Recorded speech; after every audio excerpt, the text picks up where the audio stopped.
Yeah, because I need to replace this engine, and I don't know yet if I'll be able to separate the engine from the transmission while the engine is in the car, because this engine may be locked, and if this is the case, I won't be able to unscrew the bolts that holds the flex plate connected to the torque converter in the transmission. And if this is the case, I'm gonna need to drop the transmission engine down together and then possibly separate them.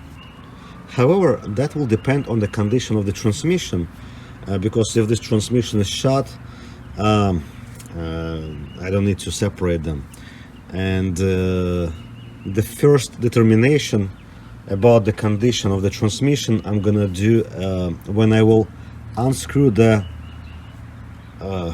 drain hole bolt to drain a little bit of transmission fluid and see if the water will come first or the transmission fluid will come, meaning there is no water in the transmission. So those two factors need to play in my favor. First of all, no water, and the second one, or actually the main one, if we can turn the engine over. So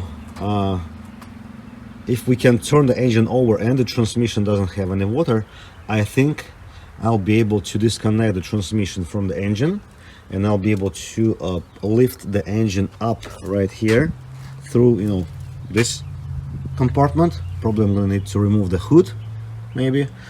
I wouldn't say for sure, not even maybe, because the hood is quite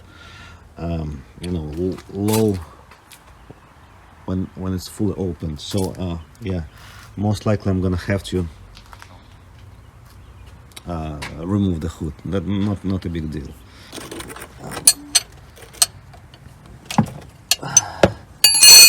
Important moment, if we're gonna see the water or we're gonna see the oil.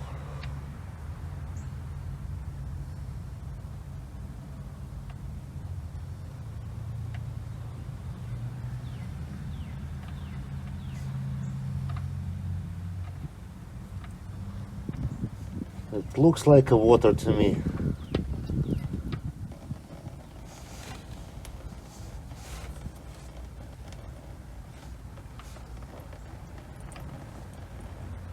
So water, water, water.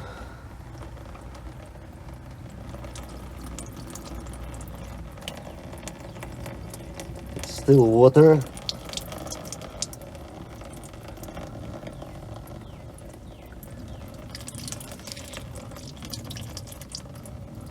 And now it's starting to pour the oil. So it had a little water in it.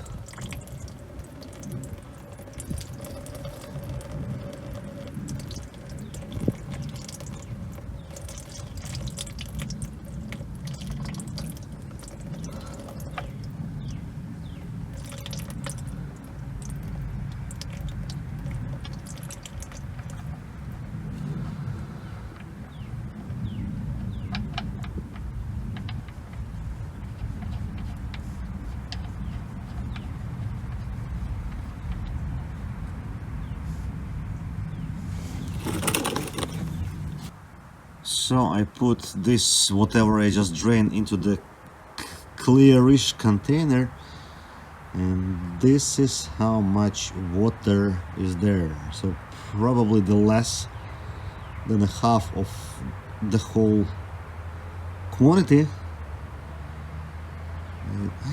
It's kind of hard to, yeah, that's better.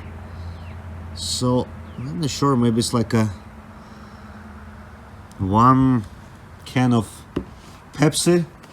I think it's not enough for me to be concerned, because I don't think there is much more water anywhere else in the system. It probably was sucked in from the breathing tube that comes from the top of the transmission, and since this engine was hydrolocked, I think they kind of went right into the like a deep water, and engine hydrolocked almost momentarily, and the water didn't have enough time to get into the system and started to circulate through the system. I think this water went there already after the the engine was pretty much stopped, or at the last moment.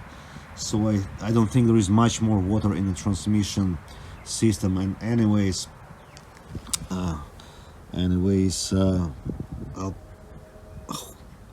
first of all, I'm gonna need to again double check if I'm able to spin the crank to turn it.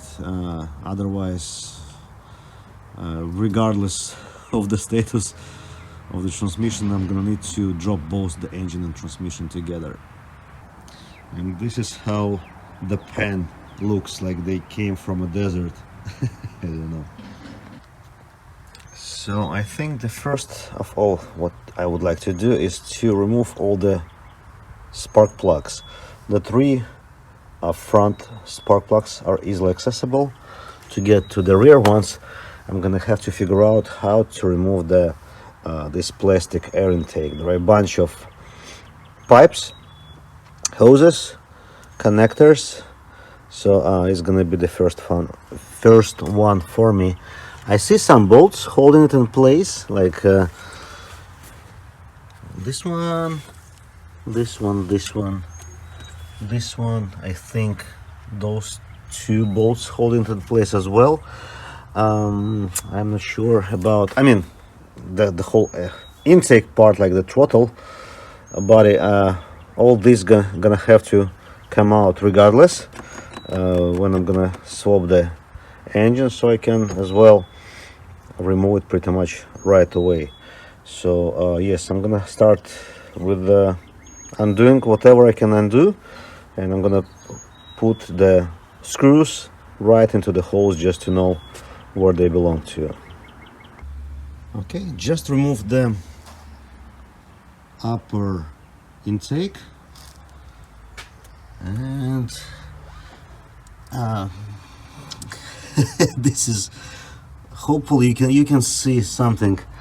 There is the water right there, and like little like surface rust on the valves. This one is dry because the water already dried out from this one.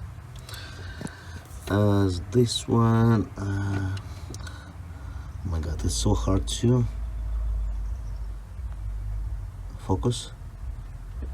This one is kind of okayish. This one is still the puddle of water. What about this one? This one too. What about this one? This one probably got the water inside the cylinder, or maybe already in the oil pan. So from now on, I would like to remove all the spark plugs and see what we can see. I just busted out my scope camera and I removed all 6 spark plugs. Those spark plugs are from the front bank. I don't know what is it, like bank 1 or bank 2 to be honest, but it's a front one. And those spark plugs from the rear bank. A couple of them were wet. So let's and I'll try to actually record. I'll try to record the clip on the scope camera and to include it in the video, so it will be much nicer quality.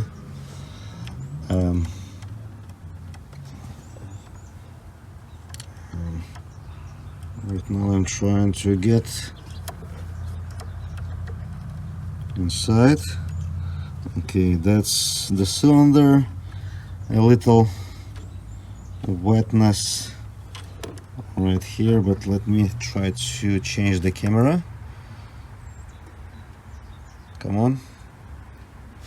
Okay, this is the side camera. I can see the valves, the crosshatch. I mean, it's got some rust over.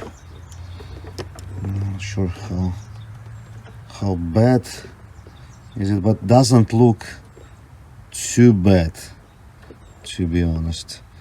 Okay, let me switch the camera again.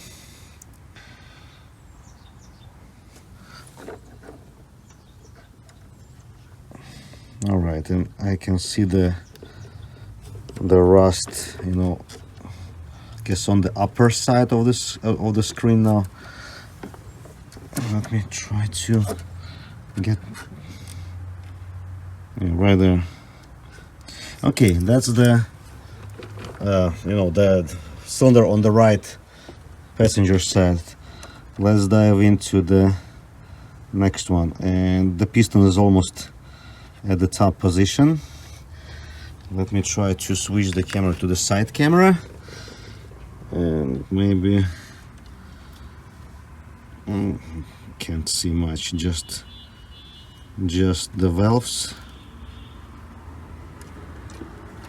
It's super hard to rotate the camera. All right. Okay, let's switch to the next cylinder at the same bank. Okay, let me switch the camera. And what we can see here, not much, because the piston is somewhere in the middle.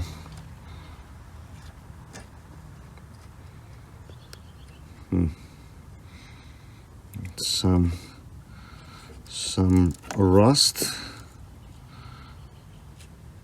This one nothing crazy. Okay, let's jump to the front bank.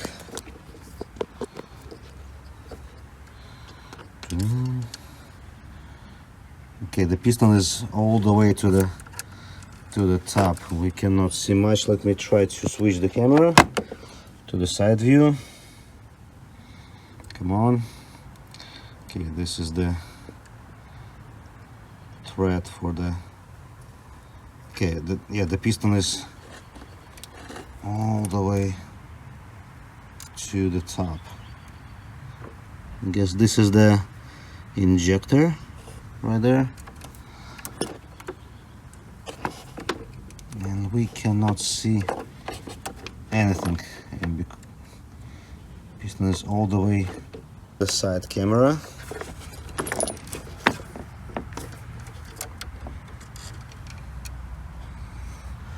That doesn't look too good, but it could be just a surface rust, despite it looks awful.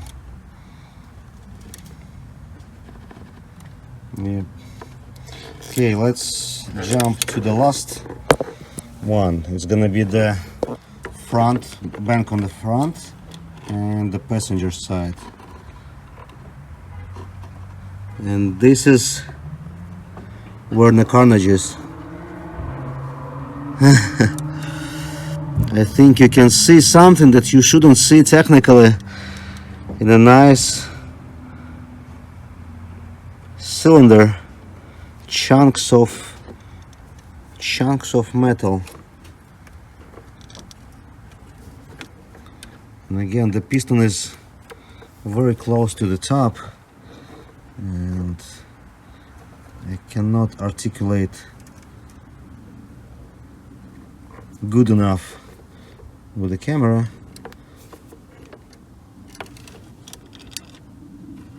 But this spot looks like the valve meet the piston. You can see the indentation on the valve. Not good. All right. I need to know if we can spin the engine or not. I'll probably gonna dump some penetrating oil. I'm gonna be dump some penetrating oil inside the cylinders, hopefully the rust will free up, and I'll have the better chance of spinning the motor. So it started to rain now, and I am under the car. I opened the inspection port. This is the engine. This is like the transmission side. So I opened this inspection port, and I am trying to find the bolts, and I'm also trying to rotate the engine. It let me rotate it probably like 10 degrees or so, and I didn't try anymore yet, because technically I need to do just one full crank or one full rotation, I would say, from the engine to get the access to all of the bolts that holds the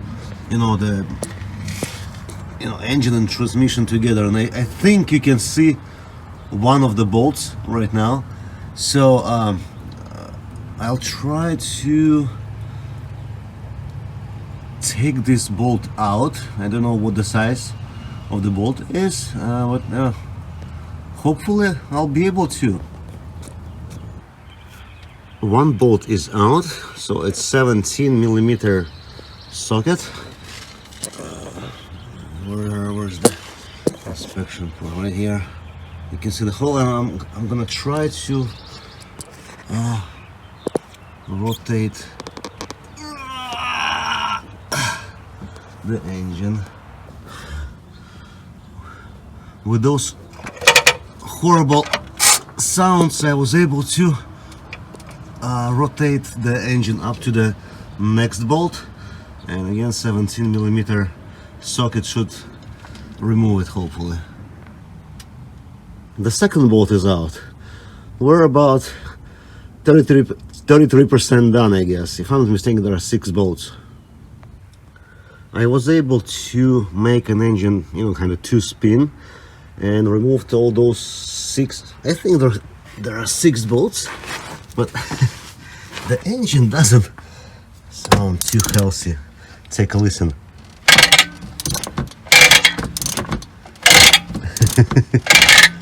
and I can't get where this actual sound comes from.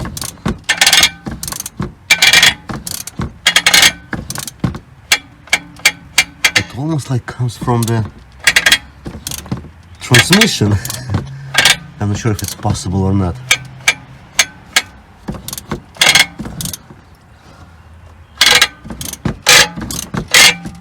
All right. Whew, at least one less problem.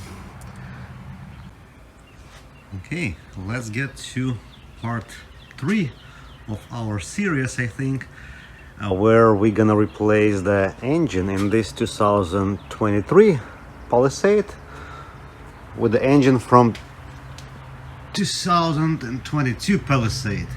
I already removed the subframe, and as you can see, it's quite dirty. It's gonna be power washed, I think, before I'm gonna reinstall it. I disconnected the drive shaft from the front differential, and I'm gonna need to find a way how to hang it, because I don't want to remove it completely. By the way, this is the drive shaft from the donor Palisade, and this is the engine that will come in this Palisade. So I think what I'm gonna do now is I would like, first of all, remove this subframe from this table, and I would like to drain the fluids from the transmission and from the front differential. I would like to see if there is a lot of water in the front differential. We already drained partially the transmission fluid from this gearbox, and we concluded that it had roughly, I don't know, 0.3 liters maybe of water, and I am pretty sure the front differential also will have some. So, but yeah, let's check it out. Let's start with the engine oil to see how much water is there in the engine. I bet there is some.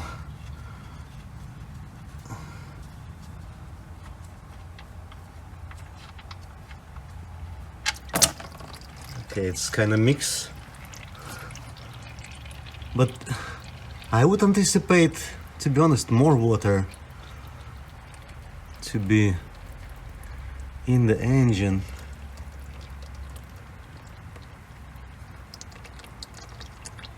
And now it's oil totally. So it never came as the pure water, even to begin with.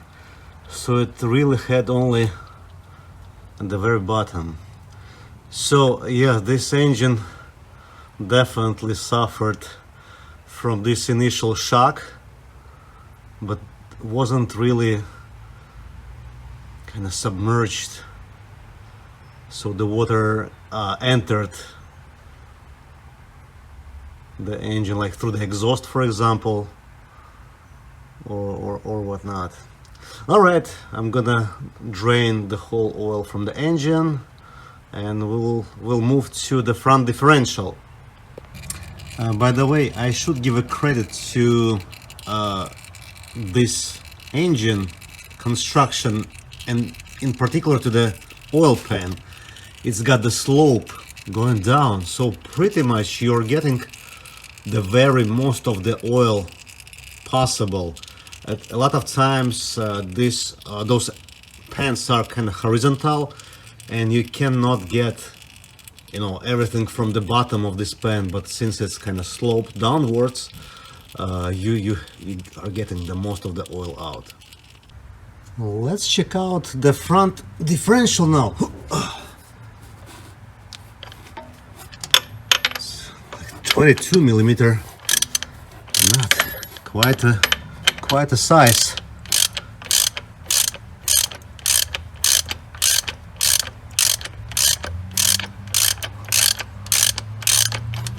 Anything? No, nothing yet.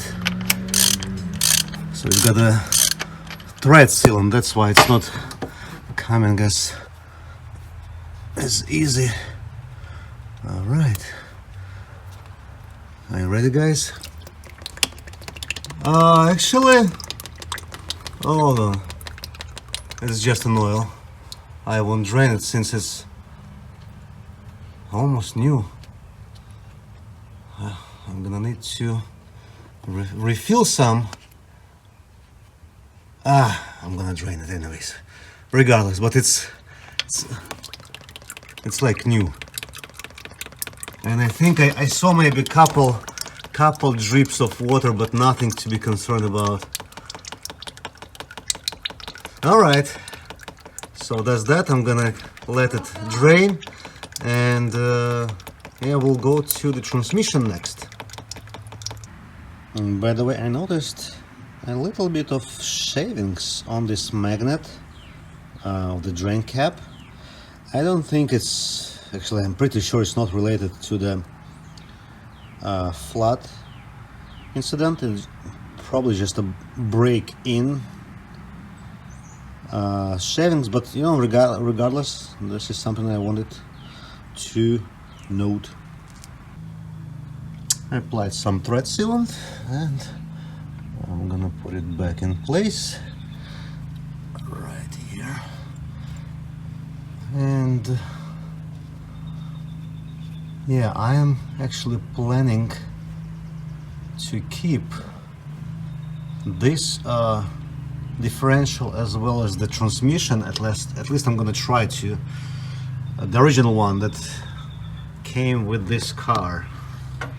And for example, the reason for the transmission, I think the transmission control module got the adaptations for, you know, this particular transmission, and I'm not sure how it's gonna work with a different transmission.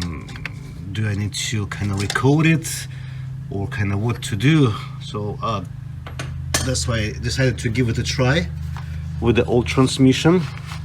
And since this differential did not have water, or actually almost any water, so I decided I'm gonna keep it. Should be just fine. If not, I will have some spare to replace it with later on. Alright, now let's get to transmission fluid drain. It's interesting to see if there are gonna be some more water coming, or we got all the water like the last time. Hopefully not too many splashes.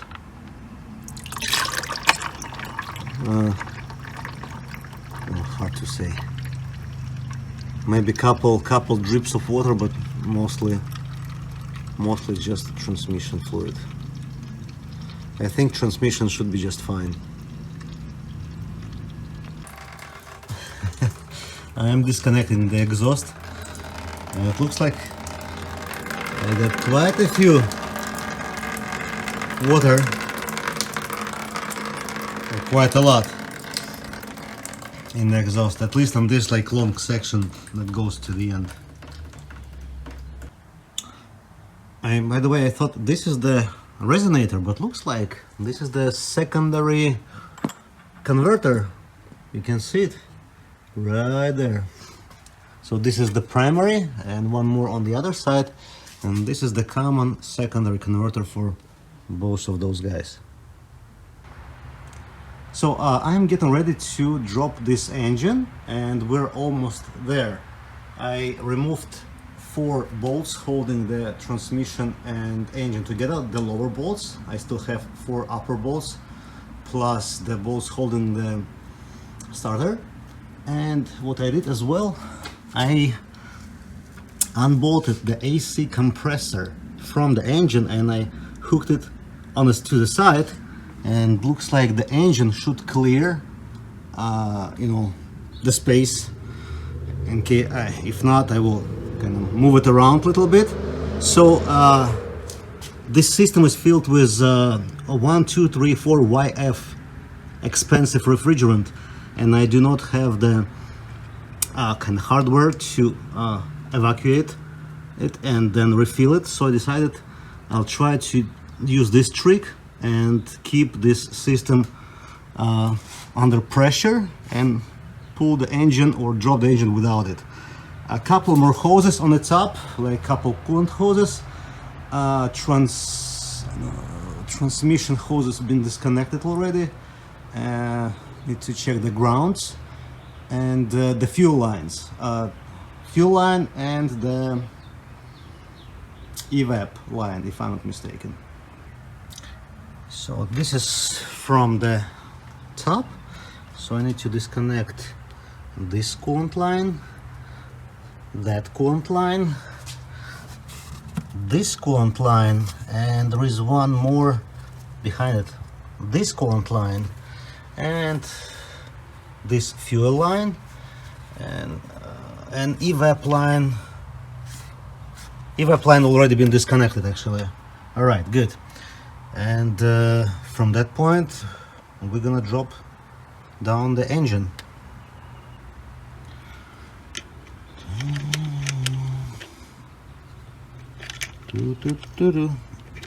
One-handed operation, not really working out. Okay, 1.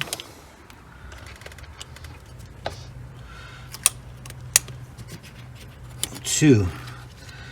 It's probably gonna take me a little bit time to massage those hoses so they work their way out.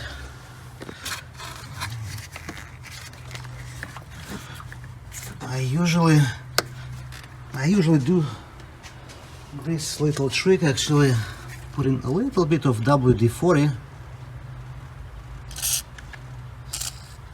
here and here, and actually when using a little pick just help this WD-40 to get in, and then it's gonna do its magic if we give it a little time. Just want to be very careful, don't want to puncture the rubber. And I'm gonna do the same thing with the coolant lines in the back. I won't record it because I need two hands, but they're quite easy accessible, both of them. Just make sure you take a picture because they're very close to each other, so you connect it back properly once ready. Actually, just like that, 25 seconds later, this hose is already kind of wiggling, so no, I mean it's just flies out. Let's see if the bottom hose gonna do the same or not. Not yet, but let me massage a little WD-40. Oh, yep, there you go. It works all the time, 60% of the time, how they say. All right,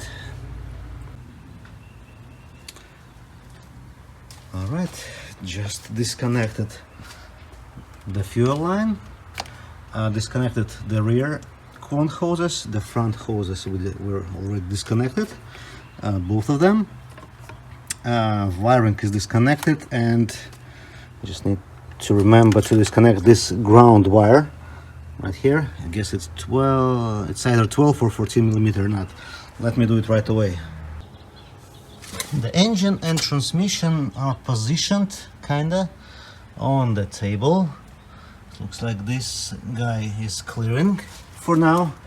And now I will be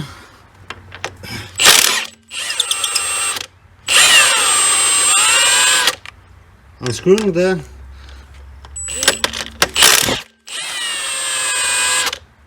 engine mounts.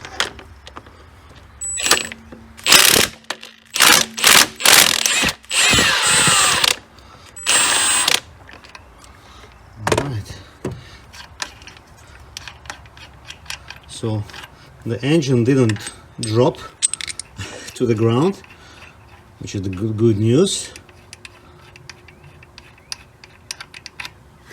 Okay. And let's do the other one.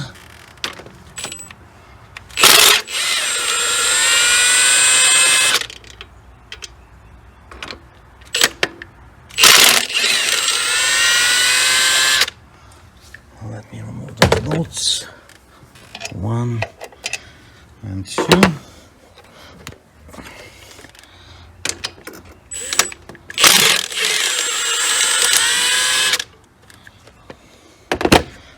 Three.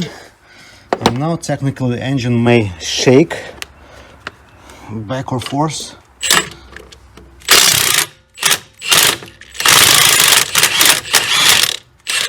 All right. It's disconnected now from the car, from the engine mounts, and now really carefully I will raise the car, and I kind of need to guide it, and I need actually two hands, and possibly I'm gonna need to disconnect this guy too.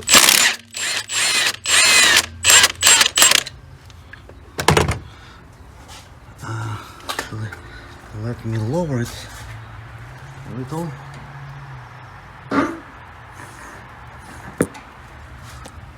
Let's see, it's still under the tension. Oops. You know, I'm gonna need both hands to perform this operation. Right, I loosened the tension and I was able to remove this engine mount, and let's Let's see.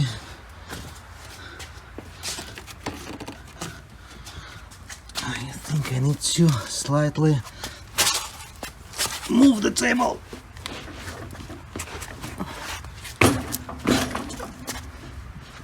Alright, table moved, tension released, everything is good, looks like.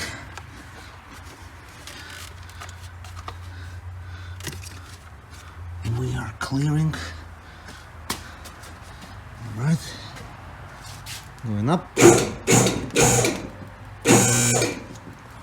Okay.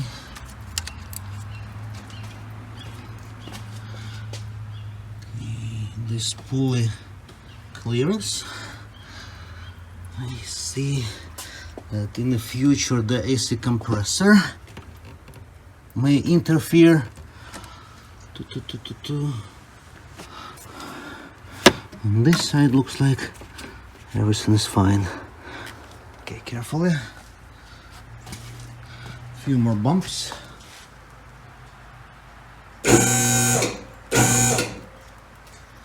Okay, recheck.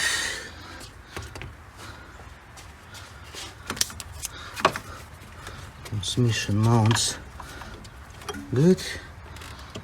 The hoses in the back. I need to untangle this hose.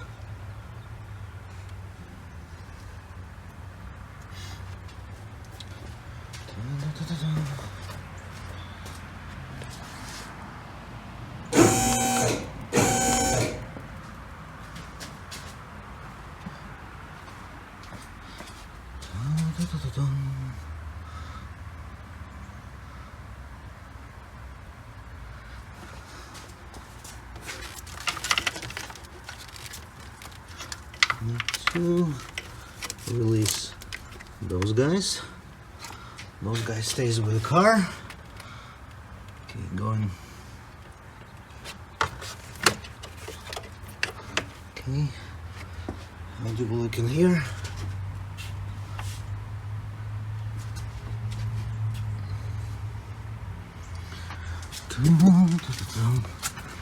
It's a little interfering with the bumper, so I'm gonna need to push this cart back again a couple times. Alright.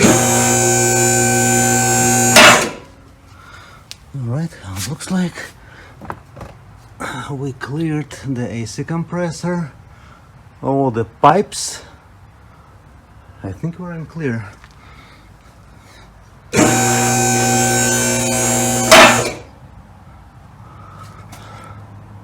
Okay, that's the ground wire, but it's unhooked. It just looks up.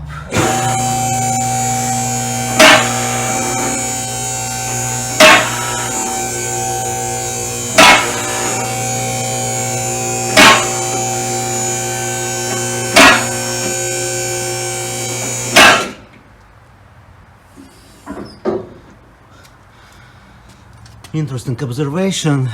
Looks like it's got variable valve timing, which is, very common, but it's only for the intake, not for exhaust. I'm confused. I don't see any exhaust kind of solenoids. Interesting. So that's the engine out, and we can clearly see the water line right here. And if we're gonna go right here straight, it's barely touching the this is the ventilation for the transmission, and that's why transmission got a little water, but not much. So yeah, looks like, yeah, it's probably, it was sitting right somewhere here which was very close. But regardless, I'm gonna, don't know how yet, but I will separate the transmission and the engine. because this engine is junk. However, it's got a lot of valuable parts which are gonna be for sale. I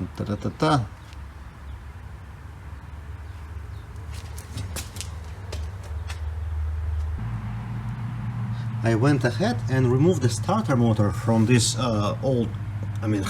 from this damaged engine. And what you know, there is no more this horrible sound, except like sound of the broken, rod or piston, but no more like this like trrr, trrr, ratcheting sound. So that means the starter motor was not properly disengaging, and probably maybe you can see it doesn't go all the way back, the sprocket. It kind of jumps forwards for some reason, and I'm not sure why. Usually it jumps forward only when the power is applied, so it can engage with the kind of flywheel or whatever. But in this case, I'm not sure why it's kind of spring-loaded in a kind of half energized position. I don't know. I'm getting ready to separate the engine and transmission. So what I needed to do is actually to remove the front differential in order to get access to this bolt hidden behind the differential. That's how it is. 5 same size bolts holding it attached to the transmission. So yeah, I am now 1, 2, 3, 4 bolts away from separating the transmission and engine. The next day is here. This is the new replacement engine connected to the old transmission, as well as the front differential is also connected. And it's sad that they made this one bolt hidden behind the differential. Otherwise, theoretically, you could technically disconnect the engine from the transmission without the removal of this differential. But that's not a big deal. It's just 5 bolts holding it together.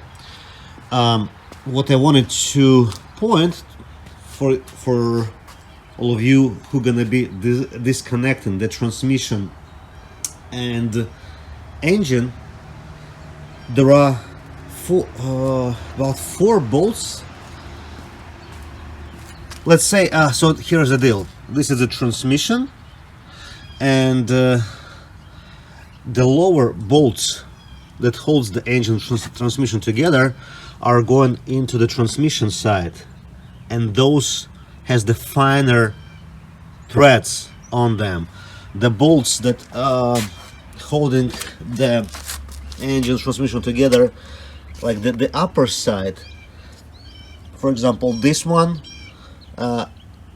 it has the more coarse threads, so make sure you don't mix them up, otherwise you will damage the threads. And for some reason the upper bolts, I think this one and this one are bigger size comparing to the ones here.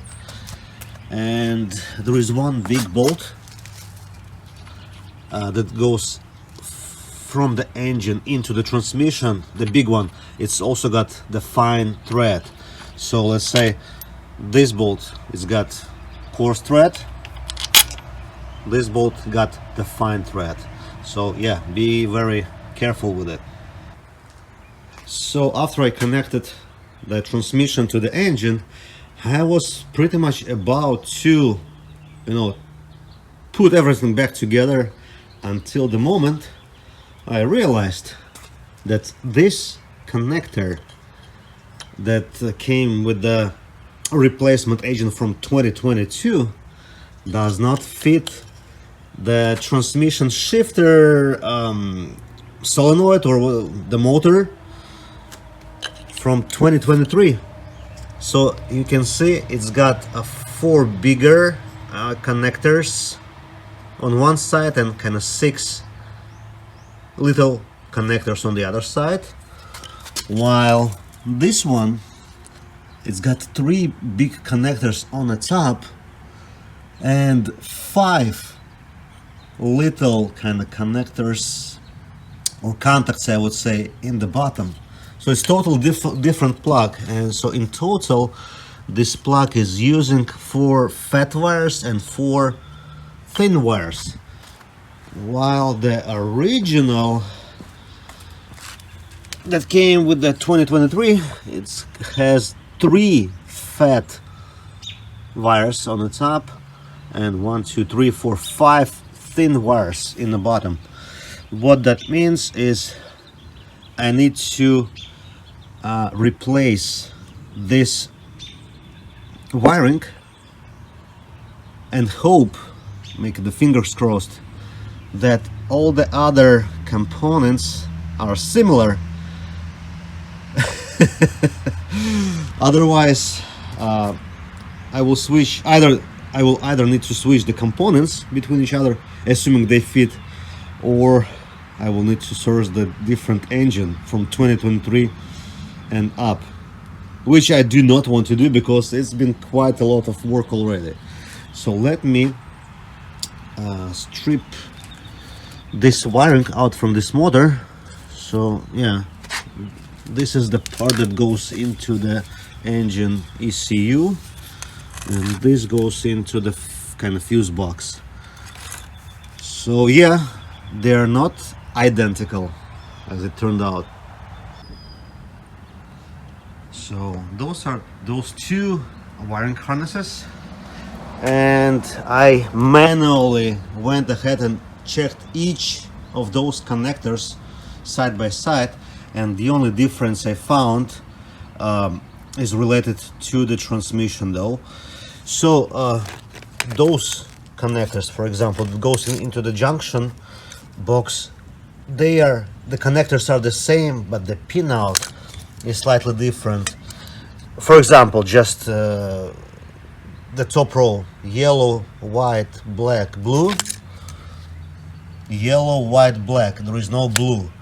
I didn't check each of those wirings in particular, but it was enough for me to determine those are different wiring harnesses, and this is the kind of the reason I found the difference. So yeah, this is one, and this is the counterpart.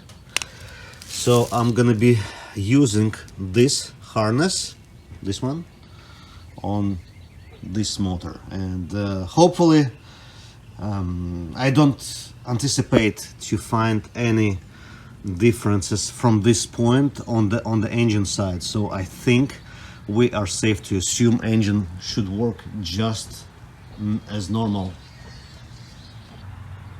Just put the wiring harness in place, no surprises, thankfully. Everything, button up just as where it should. All the how you say it, the clips were in the right spot, so engine harness is 100% identical. And finally I was able to clip this guy in, and looks like I think I don't have any missing connectors that are disconnected. So as of now, I think I'll be lowering the car, and hopefully this engine will fit as easy as it was easy to drop it down. I also just chopped those 2x4s because I don't recall if it's gonna be enough clearance to clear the bumper.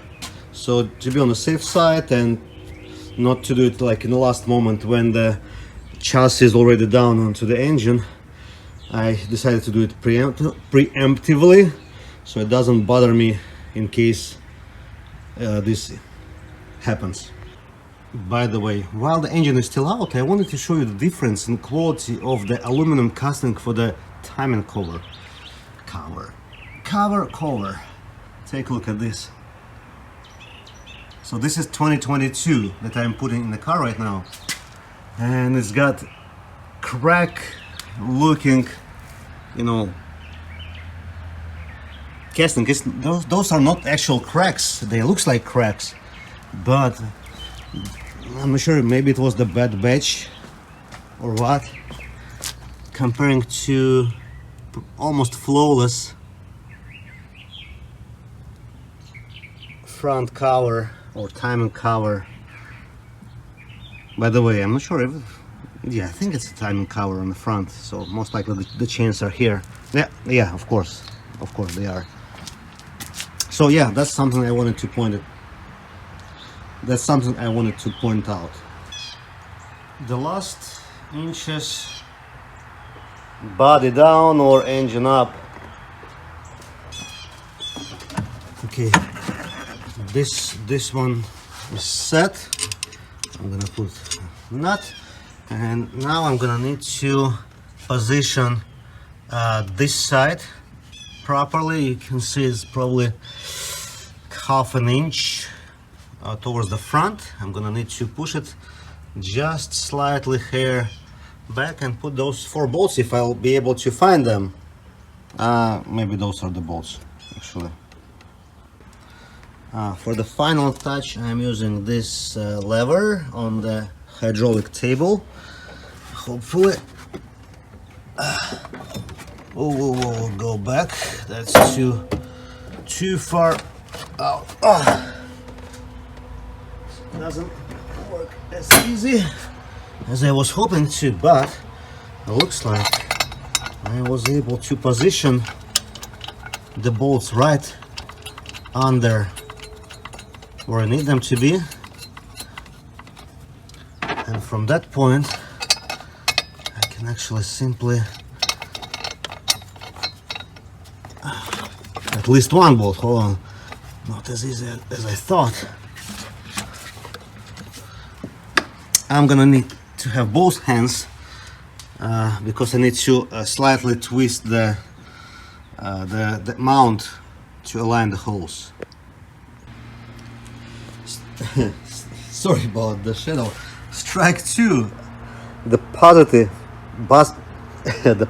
battery cable is not the same on this engine that we just installed with the 2023.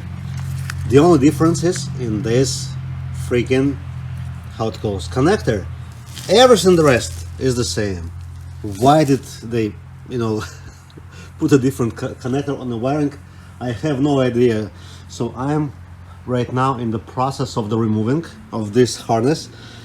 I don't know why I didn't check it before I put the engine in, but you know, thankfully there are not too many you know, connections and like clips, so it should be fairly simple to replace. But anyways, come on guys, it's really frustrating. Take a look on that.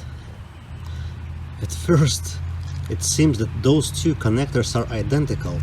The holes are the same, the position of holes are the same, the number of holes are the same, but there you go, there is kind of notch here and notch here, and there are no notches on here. And this one on the right is slightly, I don't know, maybe smaller size, because it had this like I don't know how to call it, but let me show you. It was installed here. It's like an intermediate piece, I don't know, but this one does not fit in here. It's bigger in size. It's not only those notches that doesn't let it sit, but also like the physical size. So I guess they made it specifically for the purpose to not fit this wiring into the 2023. I finished the replacement of the, you know, the lower or positive cable wiring, and I'm getting ready to fill up the differential as well as the transmission. While I'll have like all this space here before the subframe is installed. I think it's going to be much more convenient to do so without the subframe.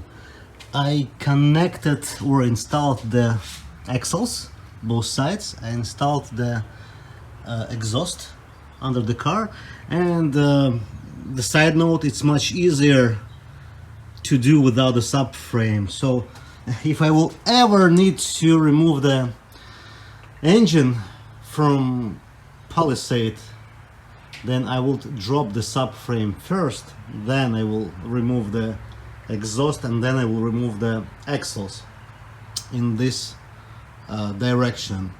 Much more easier. And I also don't need to forget to install the torque converter bolts, that I did not do that yet. So yeah, I bought like Redline 75W85 for the front differential and also for the rear differential. I guess it takes the same oil or fluid. And yeah, drive shaft installed. I put some blue Loctite on the bolts, so should be just fine. And so yeah, that's it so far. I almost assembled everything back together.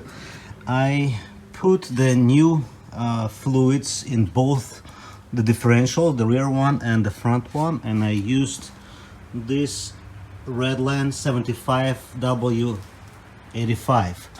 I also put 4 either liters, I guess, or 4 quarts of Valvoline multi-ATF, thingy from the red bottle. And I'm gonna need to have the engine running in order to check the proper level, and the fluid needs to be at a certain temperature. If I'm not mistaken, like around 35 degrees. I need to check on that to make sure. Other than that, I need to put the oil in the engine. Would be the good idea. I already put a new filter. I drained the old oil, and I think I need to put some coolant. Actually, I know for sure I need to put some coolant. I bought the original pink coolant from Hyundai, and I also bought for now just the axle nut, because those nuts are just one-time use. I temporarily installed the old nuts, and I'm gonna be replacing them with the new nuts once I'm gonna get the second nut for the other side. So at this point, let's lower the vehicle, let's add oil, and let's add coolant. I was using this Casca Kirkland brand 5W30 oil, and this is the moment, I guess, guys. I think.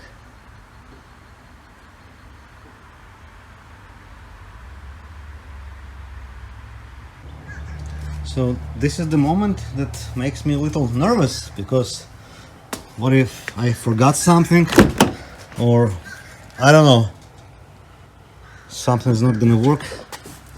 Yes, I forgot something. I forgot actually 2 things.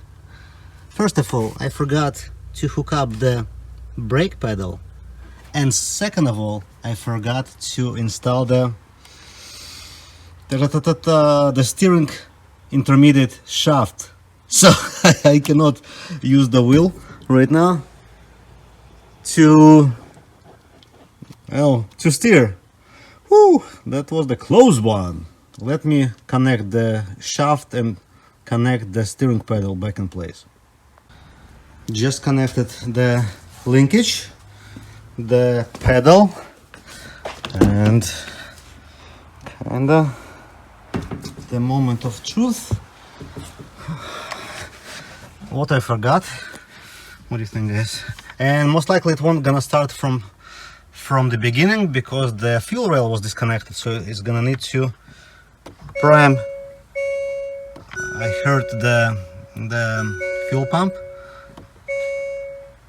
just once. The second time I did not. Okay, let's give it a spin. First try.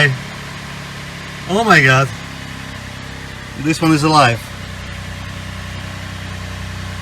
Alright, I'm gonna shut it off for now. Oh my god, it's alive. Interesting how much water did it spit from the exhaust.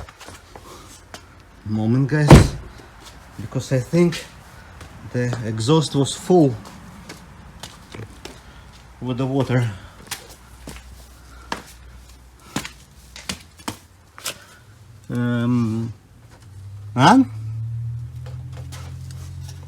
Actually, I did, maybe it needed some, gas, some throttle. But, whew. Okay, how about the coolant? The coolant, it drank a little bit, so I'm gonna need to fill more coolant. The oil, let me take the rag.